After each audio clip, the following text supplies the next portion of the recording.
Bom, então, bom dia a todos.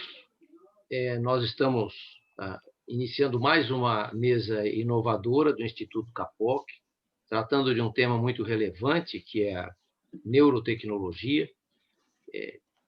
Agradeço a Pode nossa entrar. colega. Como é, irmão? Fabiana acaba de entrar. Tá. Ainda bem que a Fabiana acaba de entrar, porque eu exatamente quero agradecer a Fabiana ter organizado essa mesa, nos propiciado a presença de palestrantes de raro saber, e tenho certeza que vai ser uma mesa muito rica em informação, porque nós vamos tratar da neurotecnologia aplicada a vários campos e a serviço do ser humano e da inovação nas empresas. Como vocês sabem, o Instituto Capoc de Inovação Corporativa se autodenomina a Casa do Profissional de Inovação, porque nós estamos sempre trazendo temas novos, estamos estruturados para atuar como ICT de empresas que assim o necessitem, e temos desenvolvido diferentes projetos, inclusive com a Secretaria do Meio Ambiente.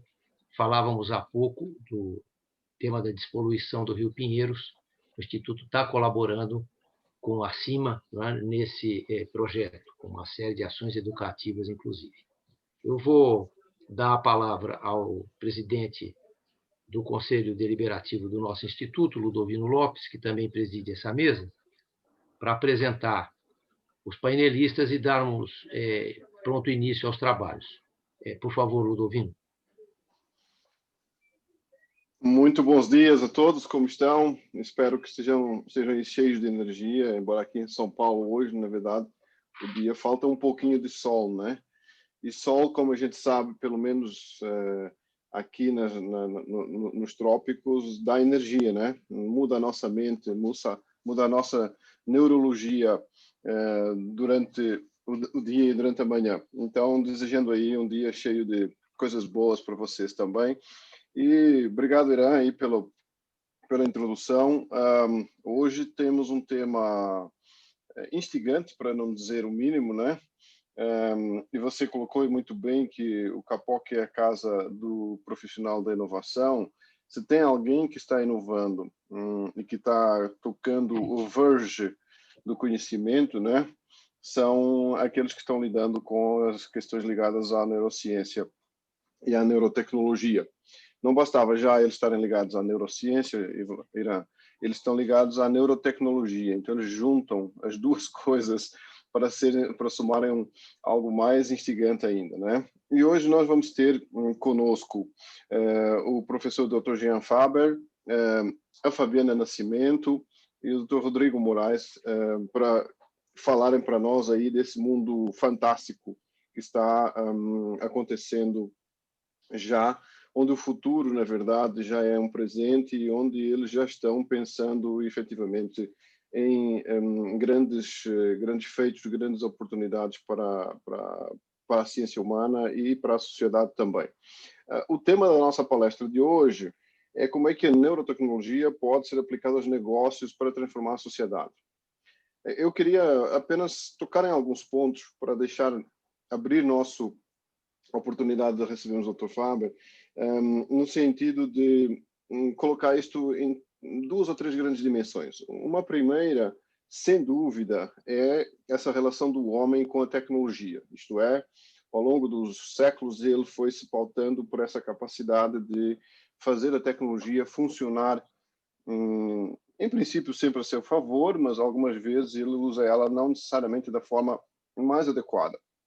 Isso tem, obviamente, impactos tanto no meio ambiente, quanto no próprio ser humano, quanto na sociedade.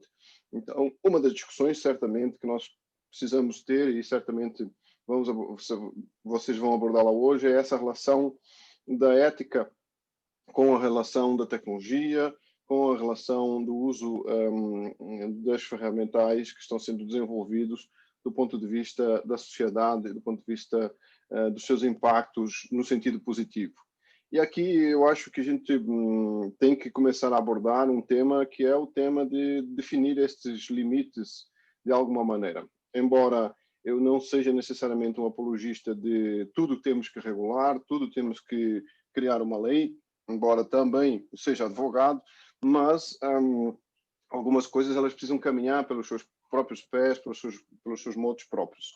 Mas há alguns dos vetores e dos pilares de saber e das áreas do conhecimento humano que estão caminhando em áreas que precisam efetivamente da sua capacidade de começarem a ter pelo menos alguns princípios regulatórios, pelo menos algumas questões que começam a ser discutidas e tratadas, para que nós possamos fazer essa definição estrutural, ou pelo menos criar o caminho para caminhar e para construir em conjunto, sem correr o risco de estarmos, portanto, ultrapassando limites aos quais, efetivamente, a sociedade ainda não está preparada para isso.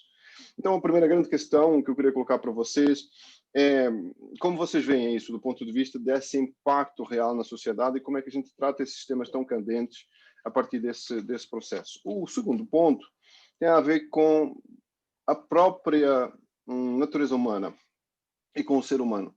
Vocês estão caminhando por áreas onde os impactos no próprio ser humano, nas ferramentais à disposição do ser humano, na capacidade de ele se conhecer melhor, na capacidade de ele ser e alcançar melhores resultados.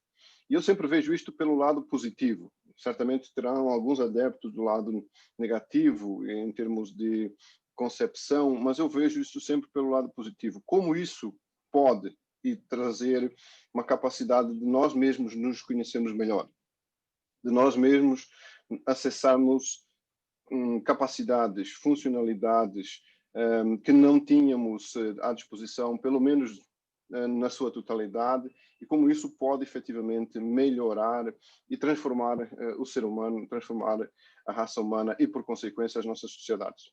Então, era com estes dois modos que eu gostaria de começar hoje a nossa conversa e apresentar, então, o nosso palestrante de hoje, o nosso convidado especial, o professor Jean Faber, da Unifesp. Ele é bacharel em Física, mestrado e doutorado na área de Informação e Computação Quântica pelo Laboratório Nacional de Computação Científica, fez pós-doutorado no Instituto Internacional de Neurociência de Natal, Edmond Lilly Safra, na área de análise de sinais neurais e sonoaprendizagem, pós-doutorado na Commissariat à Énergie Atomique et aux Énergies Alternatives, na área de classificação de padrões neurais para sistemas de interface cérebro-máquina, no Departamento de Neurologia e Neurocirurgia, disciplina de Neurociência da Escola Paulista de Medicina, e é alguém que trilha um fantástico interesse nas áreas de análise de sinais neurais, neuroengenharia e cognição sensório-motora. Dr. Faber, por favor, seja bem-vindo. Obrigado, doutor Ludovino. Estão todos me ouvindo, não? Sim. Fabiana, você quer falar alguma coisa antes? Posso assumir? Pode seguir. Certo. Bom, bom dia a todos, então, primeiramente, né? Muitíssimo obrigado aí pelo convite. Sempre aí um prazer divulgar a área e principalmente esse pontapé super importante de fazer a ponte, transferência tecnológica, né? Fazer a parceria e o link entre a universidade e a iniciativa privada de maneira geral, né? Acho que essa iniciativa é super importante, principalmente no Brasil. Acho que precisa muito desse apoio e dessa conversa, né? Bom, eu vou então aqui começar, tem bastante coisa para mostrar. Deixa eu começar aqui a fazer o compartilhamento dos slides.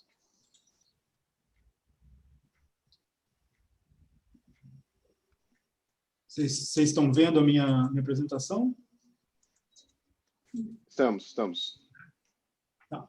Nós... Então, né, primeiramente, obrigado à Fabiana, já ela comenta um pouco também da nossa parceria.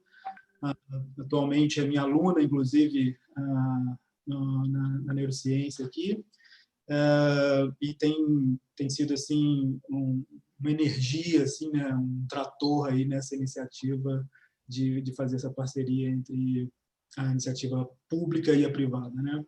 Bom, eu vou falar que a minha fala vai ser bem expositiva, né? Eu vou mostrar, vai ser bem no sentido de mostrar mesmo o que tem sido feito e o que pode ser feito ainda em termos de tecnologia, né, e desse link entre neurotecnologia.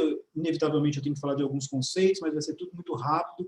Eu quero muito mais mostrar mesmo assim o que já existe e o que está sendo feito, né, dentro da academia, e que num futuro bem próximo e eventualmente até num futuro médio e longo prazo pode ser concretizado, né?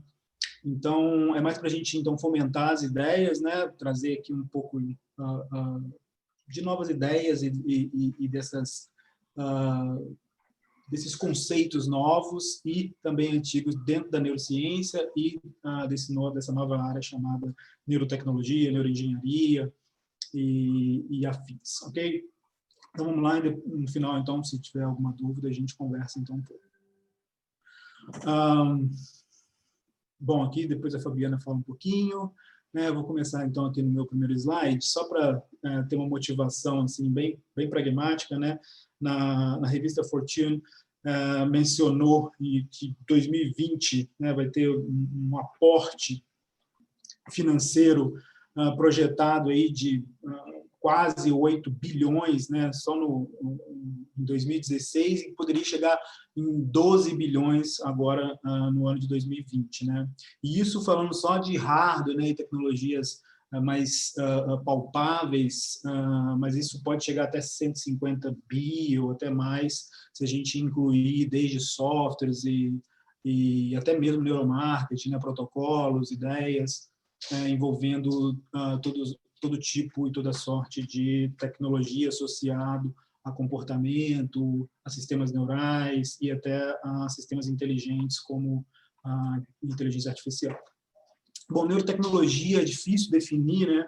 Eu gosto de usar esses três conceitos para ter pelo menos um norte, mas está longe de se findar aí, mas eu gosto de trilhar pelo registro, pela caracterização e pela modulação para guiar, assim, pelo menos a apresentação e a amostra. Mas vocês vão ver que vão se misturar muito em vários projetos e várias tecnologias. Há um interlace assim, muito grande entre essas três e é difícil separar. Bom, registrar, então, seria a gente como a gente adquirir, como a gente extrair a informação do cérebro, essencialmente, né? Neurotecnologia remete necessariamente ao cérebro, mas não somente, né? Os sistemas neurais de maneira geral. Então, desde o cérebro como sistema central, mas também sistema periférico, e até outros órgãos, como vamos comentar aqui. Bom, os sistemas de registro mais tradicionais são esses, né? Desde a ressonância magnética funcional, tem agora o FNIRS, né? que enfim, é uma tecnologia mais recente. Existem sistemas mais invasivos, que você consegue registrar atividade neural, por exemplo, aí nessa figura vermelha, aí, que é o ECOG, né? Eletrocorticograma, você registra atividade sobre o córtex diretamente. Existem tecnologias até bem invasivas, onde você penetra eletrodos. Mais tarde eu vou comentar que o Elon Musk fez uma recente apresentação usando um sistema desse tipo, né, onde ele registrava atividade neuronal. E existem sistemas menos invasivos que registram atividade de scalp, né, sobre o próprio couro cabeludo, sem nenhum tipo de procedimento invasivo. Bom, como eu disse, falar de neurotecnologia ou de registros neurais, você não precisa se ater somente ao cérebro em si, mas você pode ter registros também de atividade muscular, de atividade cardíaca, respiração, temperatura, etc. Inclusive, você pode integrar tudo isso, né? Afinal de contas, o cérebro regula todo o sistema. Então, neurotecnologia não se limita apenas ao que é neuro em si, mas sim a uma atividade sistêmica, né, de todo o corpo. Bom, eu vou apresentar aqui alguns dispositivos focados principalmente, que já existem no mercado, inclusive, focados principalmente no registro da atividade que a gente diz eletrofisiológica. Significa que eles focam em registrar a atividade elétrica do cérebro, né, que a origem, né, primeira, é uma atividade devida a uma biofísica lá do neurônio, né? Então, existe uma atividade global, um campo elétrico do cérebro global, e é possível a gente registrar essa atividade. E o que rege ou motiva esse registro é o princípio de que esse campo elétrico ele contém informações sobre comportamentos específicos, sobre emoções específicas e etc. Então, em princípio, registrando essa atividade elétrica, a gente é capaz de inferir comportamentos, emoções, etc. Então, a gente começa a ter uma perspectiva, né, do que é possível, então. Né? Quer dizer, se eu sou capaz de registrar essa atividade, decodificar comportamentos, o que não é possível fazer. Né? Aqui são exemplos, então, de alguns sistemas já no mercado, bem acessíveis, né, no sentido de preço e uso, né, porque alguns sistemas, principalmente aqueles iniciais que eu mostrei, exige algum conhecimento técnico. Esses aqui são mais fáceis de usar, não que não exija, mas é mais fácil, são bem mais fáceis de serem usados. Né? A Emotive é uma linha de sistemas de registros de atividade elétrica sobre o couro cabeludo, sobre o escalpo, né, do escalpo, e que não precisa de não é invasivo, né, nenhum procedimento cirúrgico. Então, tem diferentes linhas com diferentes preços, inclusive.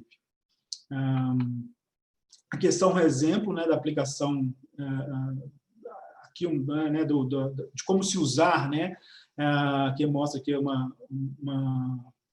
senhora aí, né, controlando um cubo. Tem diversas aplicações, diversos sisteminhas, desde jogos, controle sistêmicos de respiração, de meditação, controles de dispositivos, né, de outros dispositivos, como, por exemplo, acender uma luz, mexer um robozinho. Então, a ideia aqui é captar, né, registrar essa atividade neural, seja do front ou, enfim, de outras áreas do cérebro, e usar essa informação externamente, né? Então, quer dizer, eu sou capaz de girar um cubo ali dentro de um software, dentro de um ambiente virtual, eu posso mexer, portanto, um cursor, né? Navegar na internet só pensando, portanto, né? Então, essa é o princípio e a ideia por trás. É importante dizer que é claro que por trás disso, né, nessa interface, eu vou mostrar um pouco mais para frente, mas nessa interface entre registrar e controlar o cubo, há também toda uma linha de inteligência artificial, de decodificação, de processamento de dados, que também é bem importante, bem necessário. Né? Essa aqui é uma segunda linha, uma vertente, uma concorrente da Emotive, desculpa, a NeuroSky, né, que desenvolveu também alguns dispositivos e vários aplicativos. Tem alguns gratuitos, né, alguns aplicativos de celular mesmo. Eles têm uma ideia de ser ainda mais fácil, eles têm apenas um eletrodo, né, e um de referência, e também, portanto, mais barato e mais acessível. É claro que quanto mais simples, esse sistema pode ser mais instável também, no sentido técnico da palavra. Aqui alguns exemplos de aplicações diretas da neurotecnologia, da neurociência, diretamente, por exemplo, nos esportes, né? Então, pode desde você querer medir o desempenho, fadiga, e também controle, né, de respiração, controle de concentração, por exemplo, estratégias de concentração, por exemplo, quando bater um pênalti, por exemplo, num golfe, ou mesmo a concentração durante o exercício motor, enfim. Então, tem toda uma linha de investigação dentro da neurociência básica, mas com foco aplicado na melhora da performance dos atletas, né? Então, tem diferentes aplicações em diferentes esportes, inclusive. Né? Aqui de equilíbrio, por exemplo, outro de concentração, né? Um esporte extremamente de acurácia extrema, né? Como o arco e flecha. Aqui é um exemplo de um nadador fazendo um treinamento de neurofeedback, que essencialmente os treinamentos de neurofeedback eles visam melhorar os padrões de concentração e, nesse caso, é padrão estrutural mesmo, né? A ideia de um neurofeedback bem feito é realizar uma plasticidade, né? Uma reorganização neural para você ter mais concentração em determinadas tarefas. Então, existe, inclusive, dentro da clínica médica, algumas aplicações de neurofeedback para, por exemplo, crianças com TDAH, né? Com déficit de concentração, por exemplo. Então, você treina a criança a ter mais concentração no dia a dia a partir desses protocolos de neurofeedback.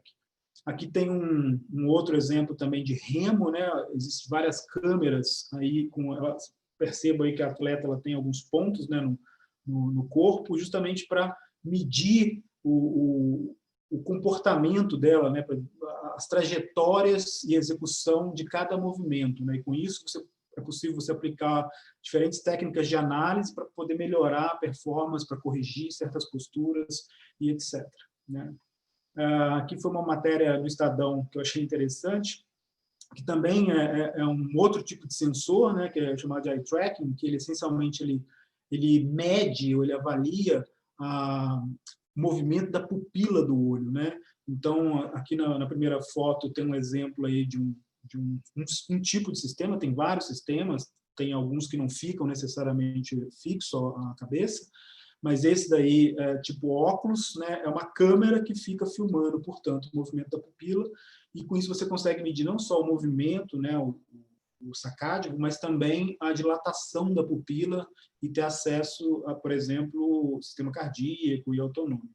Então, aqui eles estavam muito interessados em saber para onde que a atleta olhava, né, quais eram as estratégias que ela tinha, e fazer a correlação disso com o que se conhece na neurociência, né?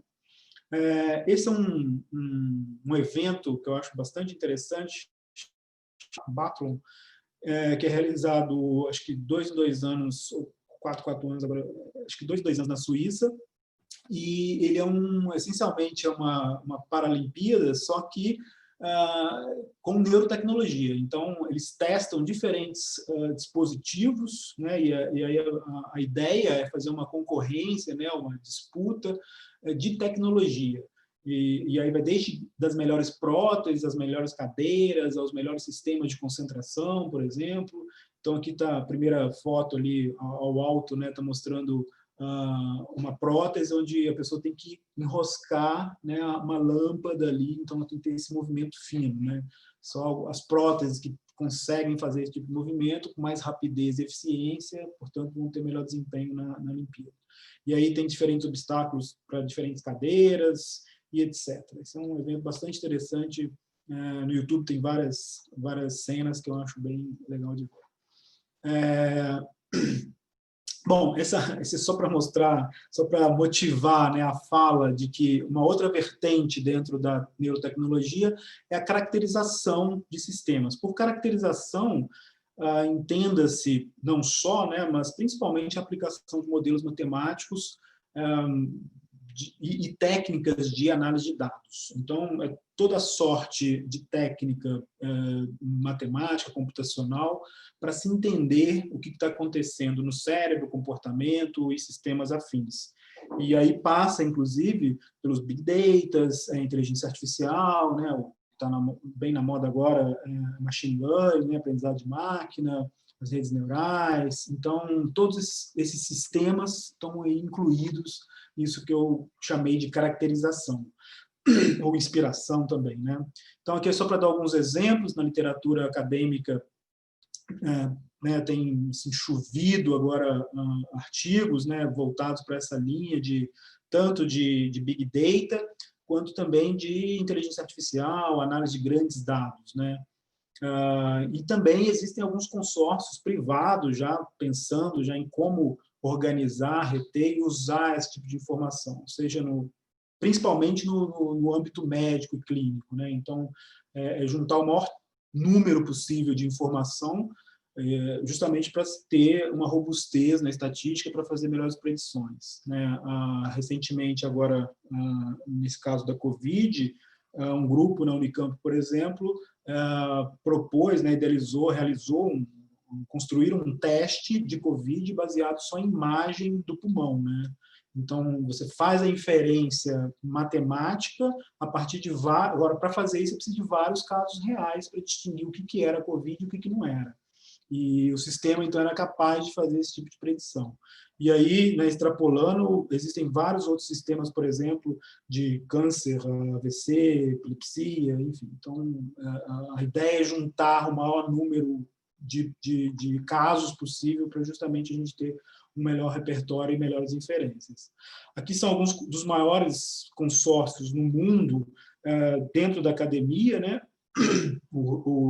Para justamente tentar direcionar os modelos de cérebro e de sistemas neurais, e com diferentes focos e objetivos. O Blue Brain Project é um da Suíça também, mas envolvendo um consórcio europeu, com muito dinheiro, onde eles fazem uma simulação computacional. Eles têm, portanto, uma sala gigante lá, com computadores gigantes, fazendo simulação de neurônio, né, com o maior nível de detalhe biofísico possível. E a ideia, então, é depois juntar, né, depois não, já está juntando, né, juntando esses neurônios para criar uma rede o mais fidedigna possível do que a gente entende pelas redes neuronais reais, né? Tentar reproduzir um cérebro, só que num ambiente virtual, com o maior número de detalhes biofísicos possível.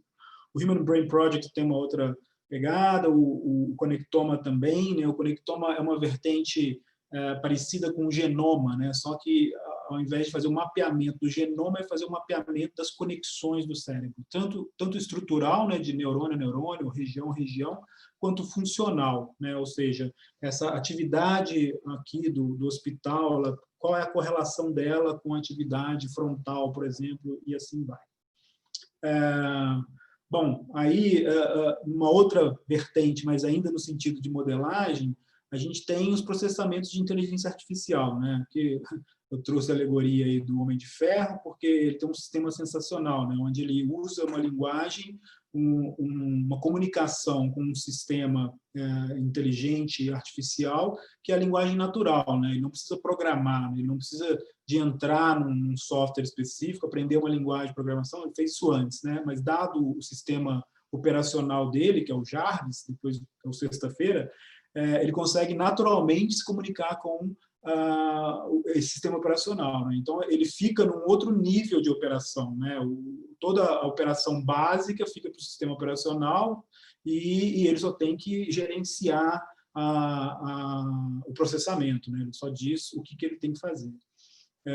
Então, tem muita pesquisa feita em sistemas de linguagem natural, né? Para justamente facilitar essa interface homem-máquina, né? No sentido de ser mais amigável os computadores, então eu não precisar, por exemplo, digitar nada, né? Eu posso simplesmente falar, como, por exemplo, agora a gente tem aí esses sistemas inteligentes da Amazon, etc. Então, a ideia é essa, né? Você falar naturalmente com um sistema artificial e ele ser capaz de te entender. Isso não é trivial, porque a linguagem humana ela é cheia de entrelinhas, cheia de variações, de recorrências, de duplo sentido, e os sistemas artificiais são meio burros no sentido de ser muito, né, sistemáticos, né, excessivamente sistemáticos. Então, isso é uma linha inteira de pesquisa nessa área. A web semântica também é nesse sentido, né? Então, em vez de você digitar no Google, é você fazer uma pergunta e ela ser capaz de entender o significado do que você quer, né? E não apenas o que está escrito ali, mas ela é capaz de fazer uma inferência além. Um exemplo bobo que se dá muito nessa área é quando você chega para alguém e pergunta: você tem fogo? Com um cigarro na boca, né? Você pergunta para alguém: você tem fogo? A pessoa entende que não necessariamente você quer fogo, né? Você quer acender o seu cigarro, né? Você pode ter um outro dispositivo ali que simplesmente aquece, pode pegar aquele dispositivo do carro. A pessoa entende que não é fogo, e sim acender o cigarro. E os sistemas inteligentes artificiais, para ele fazer essa inferência, ele precisa de uma outra ordem de processamento, né? O famoso consenso, né? O computador nem sempre tem. E aí, bom, a gente tem também dispositivos que são capazes de registrar e caracterizar também movimentos, né? E aí a gente pode incluir comportamentos também. Dentro, no nível mais baixo, né, de movimentos ou de entendimento de fala, uma linha assim que está crescendo muito são as casas inteligentes, né? Então, a Amazon agora está investindo, né, fortemente, Facebook também, que é justamente o desenvolvimento desses sistemas que são capazes de entender a linguagem humana e acionar diferentes dispositivos dentro de casa, né? Então, eu, longe de casa, eu sou capaz de fechar minha casa, de ligar o ar-condicionado, enfim, de desligar a TV e, assim, ligar a jardinagem lá, né? enfim, molhar as plantas, né? Tudo isso à distância e em viva voz, ali, em tempo real. Esse sisteminha aqui embaixo de movimento acurado também é super recente e bastante interessante, porque ele pega minúcias do movimento das mãos, né? E aqui do lado tem um sistema de aquisição de movimento corpóreo que tem sido muito usado, por exemplo, para reabilitação em diferentes segmentos, né? Desde pessoas com AVC e etc. Outro sistema de registro e caracterização, está bem popular atualmente, são sistemas de reconhecimento facial, né? Então, bom, isso é um tema, pode até ser um tema polêmico, né? Mas a China, por exemplo, tem investido também bastante pesado nesse tipo de sistema, né? Para reconhecimento de face, enfim, para diferentes propósitos. Uma outra linha nesse sentido, e talvez até mais perigosa, dependendo de como se usa, são os chamados sistemas Deep Face, que essencialmente você tirar a face de uma pessoa e sobrepor em outro comportamento, né? Então, aqui está o Christian Bale ali, que é o real, né, do lado esquerdo, e do lado está ali como se fosse o Tom Cruise, né?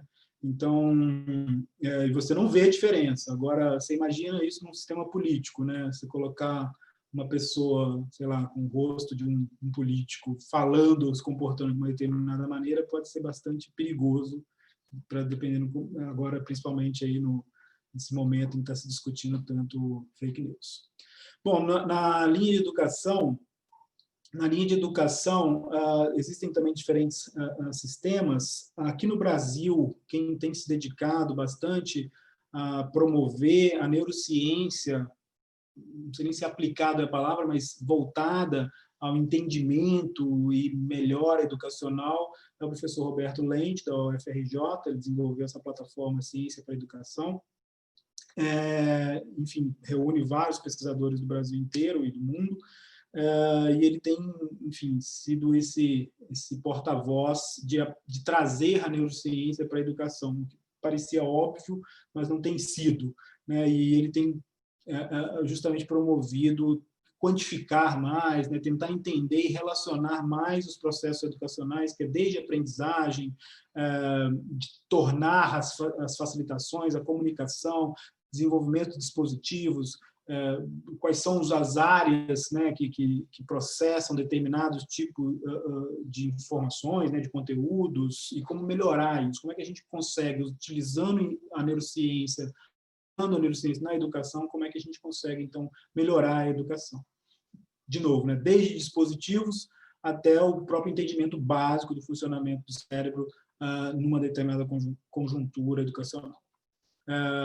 Ainda na educação, né, mas num nível técnico superior, existem vários sistemas usando realidade virtual e realidade aumentada aplicado no ensino para facilitar, principalmente o ensino médico, né, onde muitas vezes depende de alguma infusão ou de alguma invasão a sistemas vivos, né, como a utilização de animal e etc., e cadáveres. Então, se a gente puder reduzir isso e trazer, né, uma rapidez e uma eficiência usando sistemas artificiais, poderia ajudar bastante, né? Então, vai desde o estudo até durante a própria cirurgia, você pode ter um melhor mapeamento, etc.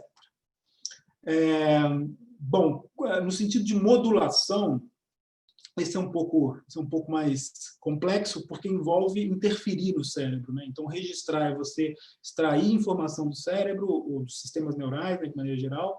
A caracterização, então, é o entendimento desse registro, né, dessa atividade.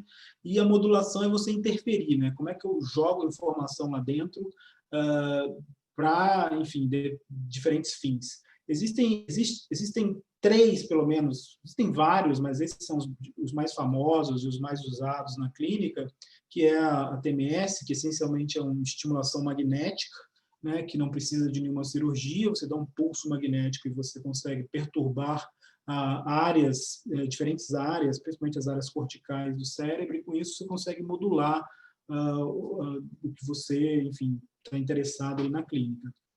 tem os seus... Bom, colocar informação no cérebro é sempre um problema, né? Porque sempre você corre o risco de trazer algum dano. Então, o TMS, por exemplo, dependendo do tipo de estímulo, força do campo magnético, você pode até gerar epilepsia, você pode apagar a memória, enfim. Então, tem seus riscos, né? E por isso, atualmente, todos esses dispositivos estão dedicados à clínica. A TDCS é uma corrente contínua que você também enfim, aplica, né, no córtex, e aí também tem uma propagação da corrente dentro do cérebro. E o DBS, né, que é uma estimulação profunda e é muito aplicado principalmente em pessoas com Parkinson, né? Então, você tem um eletrodo que você desce lá e você dá um choquinho e você inibe os principais sintomas, né? Tem alguns vídeos bem impressionantes. Um outro nível de modulação que, a meu ver, é bastante interessante, porque, não que os outros não sejam, né, mas esse envolve diferentes conteúdos, diferentes setores da neurociência, da tecnologia, da engenharia, etc. Aqui eu vou mostrar um vídeo para vocês desse grupo, que a gente atualmente até tem uma parceria com eles, é um grupo da EPFL, em Genebra, com o professor Silvestre Missera. Eles desenvolveram um sistema de registro sensorial tátil. Então, essa falangezinha aqui, né, tem uma pontinha do dedo ali, numa textura, eles desenvolveram, então, esse sensor, e esse sensor, então, ele capta diferentes texturas e ele envia esse sinal diretamente aqui para o músculo do paciente, no caso amputado. Então, a pessoa ela consegue sentir a textura de uma determinada superfície, ou texturas diferentes numa determinada superfície, sem ver, né, e sem colocar o próprio membro lá. Então, através desse sistema artificial, ele é capaz de sentir a textura dessa superfície, né? Então, tem lá uma superfície com duas texturas, embaixo aqui, vai passar em cima da falange, o sinal está mostrando ali os diferentes sinais, e o paciente está ali recebendo, então, a estimulação diretamente no músculo, e é semi-invasivo, né, porque tem uma agulha que está aplicada ali no músculo dele, então tem uma estimulação, né, não é um registro. Então, o registro é na falange artificial que envia o sinal para o paciente. Essa é uma parceria nossa também com o professor Lucélio, de Toronto, da Universidade de Toronto, e foi... e foi aluno aqui na Unifesp também. Ele é um dos pioneiros aqui nessa técnica de estimulação, onde ele faz um implante em nervos pélvicos para fazer estimulação nesses nervos. Então, a partir da estimulação desses nervos em pacientes com lesão medular, ele conseguiu, né, o resgate de diferentes funções, o restabelecimento de diferentes funções fisiológicas, desde melhora no trato digestivo, trato urinário, enfim. E alguns pacientes até conseguem ficar em pé, né, dado essa estimulação. Então, pacientes que antes, né, eram cadeirantes e que não conseguiam ter nenhum tipo de movimento ou de sensibilidade tátil, por exemplo, que também é um outro resgate que ele conseguiu, os pacientes agora conseguem até, eventualmente, ter uma marcha pélvica, né, uma marcha mais rígida, mas consegue ficar em pé e, com isso, assim, tem melhoras absurdas em diferentes sistemas fisiológicos. A gente, bom, está com uma parceria com eles agora, a gente vai começar, né, já começamos essa semana passada, já montamos o sistema, estamos só esperando ter melhores condições para fazer registro da atividade neural desses pacientes. Então, a gente vai fazer uma caracterização desse protocolo e aplicando diferentes técnicas matemáticas e computacionais. E a gente também tem interesse em entender principalmente tomadas de decisão e capacidade de navegação espacial desses pacientes, por exemplo, né? Antes e depois do implante neurocirúrgico. Esse é um projeto nosso também, aqui do meu grupo na Unifesp, onde a gente propôs a construção de um sistema integrado, um biofeedback, um neurofeedback, onde a gente integrou diferentes dispositivos e também gera estimulação sensorial nesses pacientes. Então, nesse caso, são pacientes com amputação transfemoral, e a ideia foi colocá-los dentro de um ambiente de realidade virtual, já vou mostrar para vocês, tal que eles fossem capazes de exercer movimentos, né, e controle de uma prótese virtual nesse ambiente. Então, a gente registrava a atividade neural deles, esse toquinho vermelha, a gente registrava a atividade muscular deles, né, no coto, né, nessa parte residual da perna, e com esse registro muscular, a gente controlava em tempo real essa prótese virtual que eu vou mostrar para vocês. Então, e além disso, ao mesmo tempo, à medida que ele controlava a perna, a gente gerava estímulos táteis nas costas deles, como eu vou mostrar aqui para vocês. Então, esse foi um sistema que a gente construiu, né, meus alunos construíram. É um sistema de estimulação, então, portanto, essas pecinhas azuis elas são motorzinhos, elas estão estimulando as costas em pontos específicos desses pacientes. E a ideia, então, é fazer uma associação do movimento da prótese virtual, que eu vou mostrar aqui, com essa sensação tátil para substituir essa percepção do ambiente durante a movimentação da prótese, né? E além de contribuir também para a eliminação de sensação de membro fantasma, etc. Esse foi o ambiente que a gente construiu, um ambiente de realidade virtual, onde a gente controlava tons de pele, lateralidade da prótese, e etc. Então, aqui só para vocês terem uma noção, né, do ambiente que a gente construiu, uma sala clínica, e a pessoa tinha uma percepção... Deixa eu baixar aqui, deixa eu tirar o som. E a pessoa tinha uma percepção de primeira pessoa, né?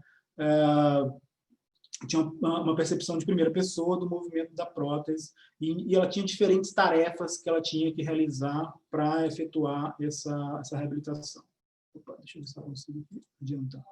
Enfim, tem diferentes tarefas, existem algumas recompensas, né? Vai ter uma recompensa visual aqui para ela.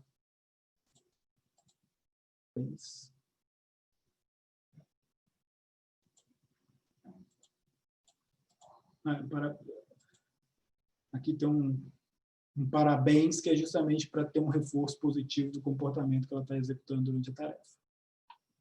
Aqui, só para vocês terem uma noção geral do sistema, né? Então, aqui está o paciente sem o óculos de realidade virtual. Primeiro, ele tem um treinamento, então, para ele executar, para ele aprender a usar o sistema, e depois ele entra dentro do sistema de realidade virtual, onde ele tem, isso aqui já é uma nova versão, né? Foi a última versão que a gente fez, onde ele tinha diferentes graus de dificuldade que ele tinha que colocar a perna, né? Então, ele tinha... era passado para ele que ele tinha que controlar essa prótese virtual em diferentes níveis de dificuldades, diferentes ângulos. Aqui, só para vocês terem uma noção... Ele recebe um estímulo... Então, aqui mostra melhor a relação entre o movimento e a estimulação vibrotátil nas costas dele. Então, quando ele movimenta, tem um ascendente, e quando ele movimenta para baixo, tem descendente. Bom, já estou terminando.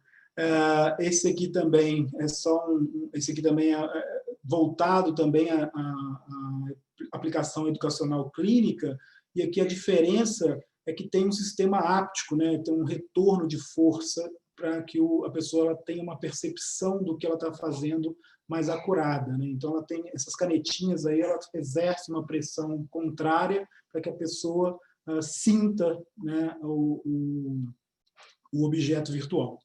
Aqui são aplicações também em fobia, né, tanto de objetos, de altura, né? Então, tem diferentes protocolos, inclusive aqui em São Paulo tem uma empresa dedicada a isso. Aqui com dor, né? Esse também foi um projeto nosso. Deixa eu baixar aqui. Esse também é um projeto nosso, onde a gente construiu uma cadeira de rodas motorizada, controlada por um eye track, pelo movimento dos olhos. Para pessoas, então, de baixíssima mobilidade, né, com tetraplegia, a pessoa ela não precisa usar as mãos, e só o movimento dos olhos ela consegue controlar essa cadeira em diferentes graus de liberdade. Vou passar rápido para a gente terminar aqui. Esses são alguns dispositivos na área de entretenimento, né, também que já existe no mercado. Esse do meio, na verdade, até de um grupo parceiro, que eles desenvolveram aí um joguinho de tênis, e tem um que é de futebol também, entre duas pessoas aqui usando só o controle da mente. Mas tem esse daqui primeiro, que é o uso da força, que essencialmente eles registram a atividade de concentração, aquele campo elétrico associado à concentração frontal. Então, quando você entra num determinado ritmo, liga uma ventoinha ali naquele tubo e a bolinha sobe, né? E aí você tem diferentes níveis que você tem que ficar se concentrando. Aí tem a voz ali do Yoda, né, para trazer um contexto mais divertido ali. Esse aqui do azul aí também é um que você tem que ter diferentes níveis, é um trajeto, né? Tem um circuito aí que você tem que passar a bolinha. Esse também foi um dispositivo nosso, que a gente ainda está em desenvolvimento, mas a ideia aqui é fazer com que a pessoa se autossuspenda com o controle da mente, né? Então, quando você atinge um determinado nível de potência central, o motor ele liga e a pessoa sobe, né? Ele está usando aqui um sistema de registro central. Bom, para encerrar, então, finalizando, aqui é só para mencionar, né, o que todo mundo já sabe, mas Facebook e o Elon Musk estão investindo pesado nesses sistemas de aquisição. Facebook com sistemas não invasivos e realidade virtual. O óculos de realidade virtual da Facebook vai sair já. E sistemas de aquisição neural, eles têm um setor, né, totalmente dedicado à engenharia biomédica e neurotecnologia. E o Elon Musk recentemente fez aí uma demonstração de registro de atividade neural em porcos, né? Foi invasivo, está no YouTube para quem quiser ver, porque a ideia dele é vender um dispositivo invasivo para pessoas, né? Não sei como vai ser isso. E são os exoesqueletos também, que são bem famosos, né? Para pessoas com deficiências como plegias e paraplegias, e também tem sido aplicado na indústria também para facilitar a movimentação, melhorar a postura e etc. Então, esse é o último slide, só para deixar no ar uma ideia que eu gosto muito, né? Coloquei a Dolores ali para quem conhece o Westboard como referência. Em 2014, um grupo na Austrália, eles fizeram um experimento bastante interessante, que foi mapear todos os neurônios e conexões desse vermezinho aí chamado C. elegans.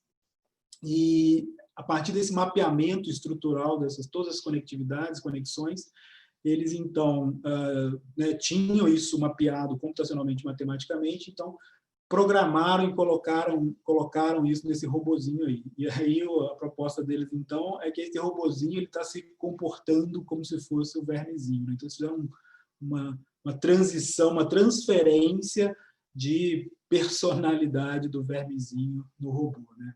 Fica aí para a gente devagar também os limites da aplicação. Bom, era essencialmente isso. Como eu disse, é muita informação e mais para a gente ter uma visão geral do que é possível, do que tem sido feito nessa área de neurotecnologia. Vou passar a palavra agora, acho que poder falar alguma coisa mais. Muito obrigado, viu? Pessoal, antes do Ludovino trazer a palavra, eu queria fazer uma coisa que a gente não fez no início, é o seguinte: todos que tiverem perguntas, eu peço que, por favor, coloquem no chat, que a gente organiza para fazer as perguntas após a participação dos dois debatedores, Fabiana e Rodrigo. Ludovino. Dr. Faber, eu estou aqui... algumas dessas coisas eu tinha já conhecimento, porque eu fico buscando informação, mas você me surpreendeu e me deixou realmente curioso. Eu já comecei a trilhar alguns caminhos aqui, tá? Então, mas este mundo é fantástico, então a gente precisa realmente começar a perceber essas dimensões que estão colocadas aí. E é fantástico a forma como a academia e a investigação, elas estão trilhando esse caminho, né? Eu acho que você trouxe para nós, sim, uma visão aí, não diria que mais de 360 graus sobre aquilo que está acontecendo, que vocês estão fazendo, como vocês estão caminhando. Eu queria pegar seus exemplos, fiquei muito impressionado com a questão da bolinha lá, de você poder controlar a bolinha, e também algumas das outras aplicações que elas quase que fazem essa conexão entre o irreal ou aquilo que você acharia que seria magia, vamos chamar assim, e a ciência e a neurologia, né? Então você acaba podendo fazer essas conexões entre todos esses temas. Essas aplicações, elas estão começando a fazer, por aquilo que eu percebo, não só o sentido do ponto de vista da investigação, mas também do ponto de vista de conectar isso a aplicações concretas de mercado e aplicações na tecnologia em termos de saúde. O Covid trouxe para nós essa certeza de que nós não vamos mais voltar ao mesmo lugar onde estávamos antes, né? Então, talvez fosse interessante depois, no final, uma vez que a gente possa ouvir tanto a Fabiana quanto o Dr. Rodrigo, voltarmos talvez a um pouco a essa análise, como é que isso vai mudar, como é que isso está puxando nossas sociedades para um novo patamar, para uma nova estrutura, tá? E aí, com isso, eu queria fazer o link entre a sua fala e a fala da Fabiana Nascimento. Ela é movida a uma energia muito especial aí, por pessoas de tecnologia, né? A gente que conhece ela ao longo desses anos aí, ela é especialista em ciência de dados de neurociência, pesquisadora, empresária, palestrante, CEO da EMD9i, condecorada com a Comenda Grande Colar do Mérito, Tecnologia da Informação e Comunicação, investidora, mentora de startups, ativista social, voluntária no Grupo de Mulheres do Brasil e no Conselho de Inovação do Instituto Capoca, aqui junto conosco, né? Atuou em diversas multinacionais, Microsoft, Telefônica, MAF, TIM, ou IBM, entre outras que se especializou em Analytics Performance, missão crítica e alta disponibilidade. Ela atua no mercado de neurotecnologia e vem liderando as ações do Fórum Internacional de Neurotecnologia. Eu queria fazer essa ponte entre aquilo que você nos trouxe e como é que isso se passa no mercado, na vida, nos interesses, digamos, que estão liderando aí o mercado, e trazendo, então, essa visão da Fabiana para fazer esse contraponto com você, tá? Depois, vamos trazer o Dr. Rodrigo Moraes para nos falar, então, de como Goiás e o setor público estão tratando de conjugar essas iniciativas para nos dar essa visão. Fabiana, por gentileza. Obrigada, Ludovino. Obrigada, Jean. Obrigada, Rodrigo, aí por terem aceito o convite e por a gente estar conseguindo fazer hoje esse bate-papo aqui, que está sendo muito gostoso. Na verdade, assim, eu queria começar dizendo que eu tenho uma crença muito forte, que é o que me move, que a gente vai conseguir evoluir muito mais rápido quando a gente unir a área científica, a área tecnológica, a área de engenharia, todas essas exatas com as áreas de humanas. Quando a gente conseguir fazer essa fusão, a gente vai conseguir ter muito mais ganhos e é um caminho sem volta, como o Ludovino trouxe. E eu acredito que a neurotecnologia possa nos ajudar a trilhar esse caminho, né? Esse caminho de equilíbrio, onde a gente consegue olhar para as ciências exatas, mas a gente consegue também trazer a humanização e a gente consegue colocar isso a favor do ser humano. Eu venho da área de tecnologia, e na área de tecnologia a gente aprendeu a ter usuário. A gente não tinha nem cliente, né? A gente tinha usuário. Agora a gente está aprendendo a olhar para o ser humano. E a tecnologia está ficando muito específica, e a gente começa a olhar para a especificidade do ser humano e para a singularidade dele. Acho que isso me fascina muito na neurotecnologia. Quando a gente começa a estudar o cérebro, a gente começa a olhar para essa singularidade. E quando a gente traz isso para o setor produtivo, a gente consegue ver uma série de aplicabilidade dessas funções. O Jean trouxe vários exemplos aí de aplicabilidade no setor da educação, da medicina, focou muito na medicina, né? O viés está forte aí. Mas inevitável por estar aí na Escola Paulista de Medicina.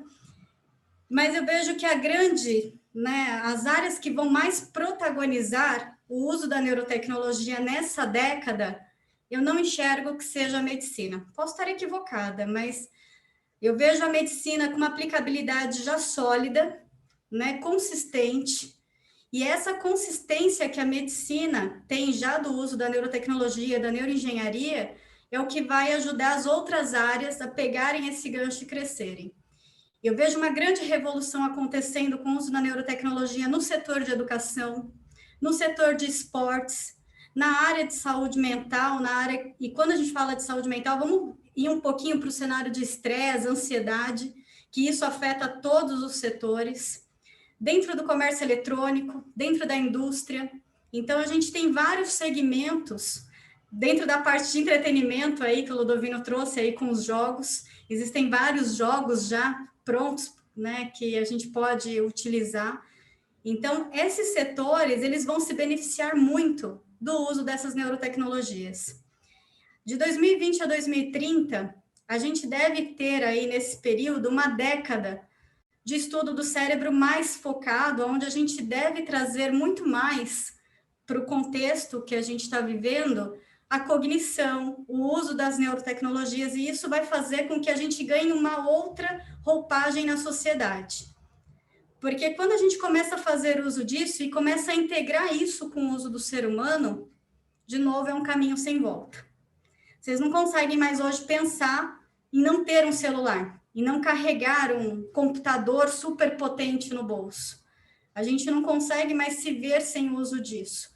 Ao mesmo tempo, a neurotecnologia está vindo, algumas de forma mais invasiva, outra menos invasiva, mas está acoplando na gente.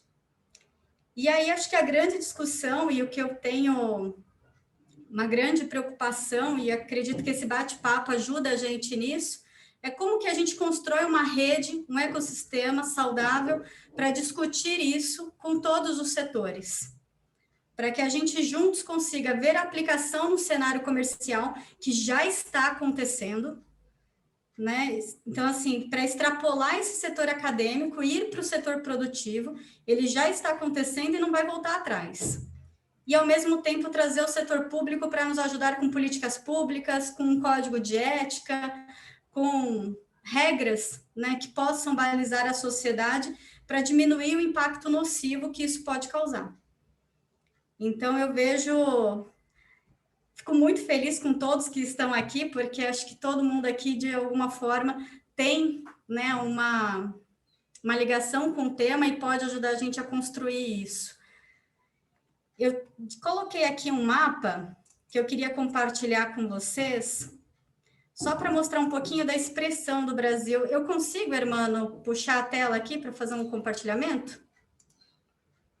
Consegue, Fabiana, está aberto para você. Para todos os aparelhos. Conseguiu? Isso, está vindo. Consegui. Deixa eu diminuir aqui. Vocês estão vendo esse PowerPoint? Todos conseguem ver essa tela? Sim. Esse mapa aqui, ele é dos Estados Unidos, foi feito pela Neurotech, e eles mostram um pouquinho de como que estão as empresas de neurotecnologia no mundo. E se vocês olharem, o Brasil, ele praticamente não aparece. E não é verdade que o Brasil não tem representatividade. O Brasil tem muitos projetos bons, projetos que já estão, inclusive, em operação. Tem um projeto muito legal do professor Sérgio Mascarenhas, onde ele fez aí um medidor de pressão intracraniana, que já está sendo cogitado para ser o 6º sinal vital, onde a gente consegue medir a pressão intracraniana de modo não invasivo. E aqui é um hub que ele mostra um pouquinho de alguns outros cenários, como que está esse ecossistema fora do país. Apesar de parecer grande, se vocês olharem os números aqui na lateral, ainda é muito pequeno. Então, a gente tem uma média aí de 200 companhias hoje. Então, é um cenário que dá para a gente olhar com muito carinho, entrar de forma consistente, né, fazendo um trabalho sério, gradativo e em conjunto, porque eu entendo que para fazer um trabalho que ele realmente reflita na sociedade, ele vai precisar ter os 3 pilares, o acadêmico, com o setor público, com o setor privado. Né? Ninguém vai conseguir fazer as coisas acontecerem sozinhas. O Rodrigo, que eu queria passar a palavra para ele agora, acho que o Ludovino poderia apresentá-lo aí também para nós. Ele tem alguns exemplos de aplicabilidade no governo de neurotecnologia. Então, acho que é bacana para a gente mostrar um pouquinho do que já também está acontecendo e que é um cenário sem volta, né? Fabiana, muito obrigado aí pela colocação. Na verdade, nós temos hoje aqui 3 mundos que fazem uma construção muito importante dentro dessa estrutura. O mundo da academia, da investigação e da pesquisa o mundo do setor privado e das formulações privadas que a Fabiana representa, e o mundo do setor público. Na verdade, a gente acaba separando essas coisas, mas eu acho que elas têm pontes construídas entre elas e são essas pontes que vão dar para nós a capacidade de evoluirmos ao longo desse processo, né? Então, para o Dr. Rodrigo Moraes, eu queria trazer aí essa visão, queria que ele nos desse certamente essa visão de como o setor público no Brasil e o seu estado, em especial aí em Goiás, que mora também aqui no meu coração, sobretudo aqui da família, muitos dos nossos familiares estão por aí,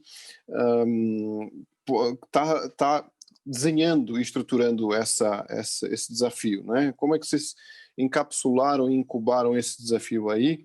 E também trazer para si, deixar no ar aí essa minha vertente sempre de como vocês estão olhando essa questão da estrutura regulatória. Vocês estão fazendo algum tipo de iniciativa e como é que isso se encapsula junto com a investigação, a pesquisa e as atividades de natureza mais privada dentro dessa lógica que está acontecendo e nos dar um pouco dessa visão. Vou falar sobre si em termos de informação aqui para nós. Dr. Rodrigo Moraes é subsecretário de Tecnologia de Informação e Inovação do Estado de Goiás. Ele tem base de sua carreira no setor de telecomunicações em grandes fornecedores e operadoras como Promon, Ciena, Oi e Claro. Foi também executivo e CTO de uma das startups de broadcasting de vídeo, incluindo serviços e produtos da OTT, VOP Gaming, e concluiu seu MBA internacional pela Fundação Getúlio Vargas, com módulos no Brasil, México, China, Estados Unidos e Holanda. Mestrado em Economia Internacional pela Universidade Federal de Pernambuco e atualmente está cursando o doutorado em IT com foco em Data Science, também na Fundação Getúlio Vargas, aqui em São Paulo. Doutor Rodrigo, palavra consigo. Obrigado, Ludovino, obrigado, Fabiana, obrigado, Dr. Jean, todo mundo pelo convite de estar aqui conversando um pouco mais sobre esse fórum, que realmente para mim é totalmente motivador e instigante, que uma pessoa focada em tecnologia, eu estou o dia inteiro trabalhando com tecnologia, e agora eu estou do lado público, do lado do governo, então, assim, a gente tem grandes desafios para realmente colocar isso de uma maneira eficiente para o cidadão, que o objetivo do governo de ser público é trazer isso de uma maneira acessível, simples e objetiva para o cidadão. Eu vou fazer um share da minha tela aqui, eu tenho 15 minutos, né, Fabiana, não é isso? Vou fazer o share da minha tela com vocês. Eu não segui o padrão do Capoc, mas eu quero começar aqui com um grande filósofo, psicólogo, que já nos deixou, e colocando uma frase de um livro, um trecho do livro, que ele realmente é um livro sobre perguntas e respostas aí, com inferência do Cláudio, de um crítico em relação à leitura, fez com ele em 1968. E Foucault, como todo mundo sabe, é um cara focado na parte de linguagem, estrutura e significado. Por que eu trouxe Foucault, né? Foucault trabalha e sempre trabalhou com módulos estruturais de movimentos de análise de discurso. E quando ele trouxe isso de uma maneira estruturada para colocar no mundo de que a linguagem, a maneira de como as pessoas colocam o discurso, a forma do poder do discurso, ele realmente foi exaltado e tem muita coisa sobre Foucault. Eu sou um entusiasta em relação a Foucault. Então, ele escreve, eu coloquei até o número da página, quem quiser o livro é esse aqui, ó, é um livro pequenininho, mas é bem interessante, chama O Belo Perigo. A escrita consiste essencialmente em empreender uma tarefa graças a qual e ao final a qual poderei para mim mesmo encontrar alguma coisa que não tenha visto inicialmente. Quando começo a escrever um estudo, um livro, qualquer coisa, não sei exatamente onde isso vai, nem o que vai dar, nem o que demonstrarei. Só descubro o que tenho para demonstrar no próprio movimento da escrita, como se escrever fosse precisamente diagnosticar aquilo que eu queria dizer no exato momento em que comecei a escrever. O que é a minha leitura em relação a isso? Foucault diz o seguinte, ele já está pensando em diagnosticar um discurso de uma escrita em 1968.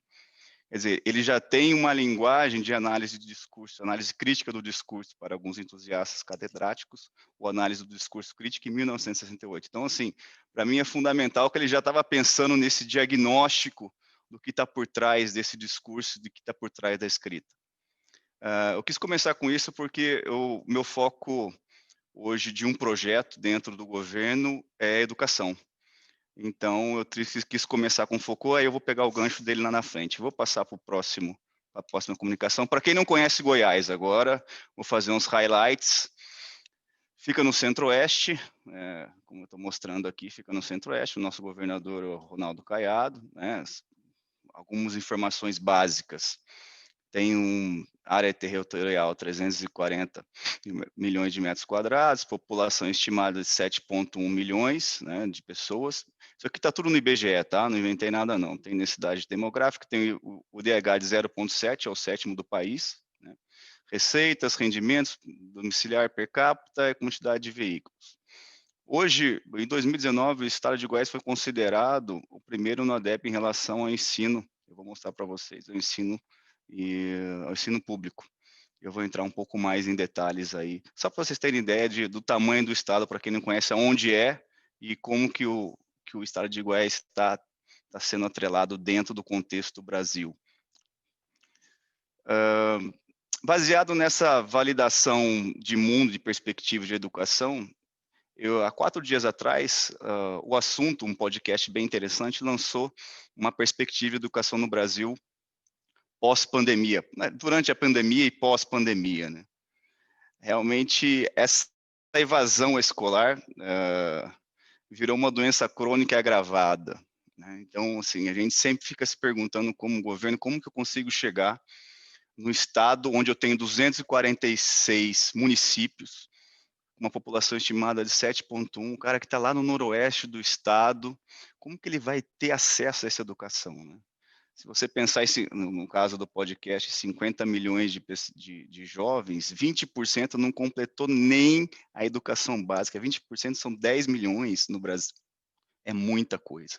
E de 15 a 17, 30% não foram nem matriculados no ensino médio. Eu coloquei o link aqui, se alguém quiser escutar depois, o podcast é interessante, é com o Dr. Ítalo Dutra, da Unicef, que ele comenta sobre a parte de educação. E deixar bem claro que existem algumas divisões aí na educação, né? Que no caso aqui é evasão. Evasão escolar é quando o aluno encerra a matrícula, né? Além da evasão, você tem o abandono escolar, né? Que ele não está mais motivado para ir, então não existe uma infraestrutura na escola, não existe uma infraestrutura na educação, então ele realmente desiste e não aparece mais. Mas o interessante aqui é que você começa a pegar algumas características desses alunos, né?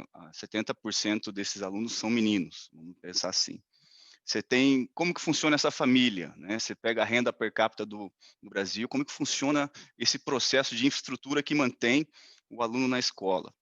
Aí você pega realmente essa pessoa, você vê que a maioria são meninos, tem uma categorização de deficientes, tem pessoas rurais e tem pretos e pardos. Então, assim, essa aí é a maioria das pessoas que estão contextualizadas nessa evasão escolar. Se você pensar em nível de achatamento de trade-off a nível mundial, vamos pensar assim, o que acontece é essa parte excludente da sociedade de educação, dos novos entrantes na sociedade, vamos dizer assim, na parte de produção, realmente estão sendo achatadas, porque hoje pós-pandemia, na pandemia, quem tem acesso a uma educação é quem tem internet, quem tem um acesso a uma renda razoável para ter a internet e acesso a uma educação, no caso, privada, né? Como que fica, então, aí a provocação é, como que fica essa educação numa perspectiva de governo olhando para todos, no meu caso aqui, olhando para o estado de Goiás, para os 246 municípios. O que saindo de uma perspectiva de educação, olhando uma educação, vamos para uma perspectiva de serviço, né? Como que a neurociência pode ajudar numa perspectiva dinâmica, como um ecossistema, que eu possa ajudar esse aluno que não tem educação, ou esse aluno que não tem um amparato tecnológico na ponta, vamos dizer assim, uma infraestrutura, para realmente trazer ele para uma sociedade econômica ativa, né? O que a gente vê? a gente vê que a neurotecnologia, ela consegue trazer alguns artefatos e alguns serviços numa perspectiva dinâmica de crescimento, como cooperação, como desenvolvimento, como serviços sociais, como performance humana, que eu consiga levar baseado numa estrutura do Estado que chegue na maioria e no máximo de vamos dar, no caso de adolescentes e crianças, focada em educação, o processo para aprendizagem. O que a gente vê em relação à educação como dois pilares, né? Você vê, no caso da pandemia, né, esse achatamento, a gente vê uma coisa bem interessante que as pessoas que não têm dinheiro, não têm mais trabalho, elas migram de um lugar para outro, né? Então, elas saem de uma cidade que hoje não tem uma renda suficiente para ele viver e ele vai para uma outra cidade. Chega na outra cidade, ele também não tem essa renda ou consegue uma renda menor, né? Então, assim, a falta de motivação e esse deslocamento é um dos eventos que traz essa necessidade do governo olhar com uma perspectiva dinâmica, o que a gente pode ajudar. Quando eu falo transporte e desenvolvimento, e educação, dados humanos, existe toda uma conexão em relação a isso, em montar esse ecossistema para trazer isso como uma base no caso da educação. Nossas preocupações de framework em relação a montar esse ecossistema, quais são? A gente tem ondas de impacto de acesso e conteúdo. A partir do momento que você consegue chegar e colocar esse ecossistema dinâmico, com uma infraestrutura na ponta, chegando na ponta, ou desenvolvendo o serviço para que isso chegue na ponta, você começa a ter acessos a informações de todos os tipos, né? A lei de LGPD está aí, 13.709, e nós, como governo, estamos trabalhando para realmente garantir essa proteção de dados. Esse é um primeiro passo que a gente está trabalhando e colocando isso de uma maneira estruturada e de uma forma de compliance, né, de governança, né. Gostaria de deixar claro aqui que o nosso entendimento aqui, eu tenho duas coisas separadas. Eu tenho um IT compliance e tenho um IT security, né. Quando eu falo IT compliance, realmente é a parte da governança de segurança a nível cliente. Quais são esses dados que estão protegidos? Como que esses dados vão estar disponíveis e quem vai ter acesso a esses dados? Então, essa é uma preocupação grande quando eu monto esse ecossistema.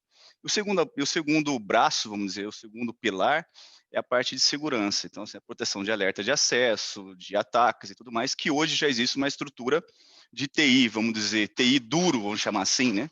Que realmente trabalha e foca com esses artefatos tecnológicos para realmente barrar a esses acessos, né?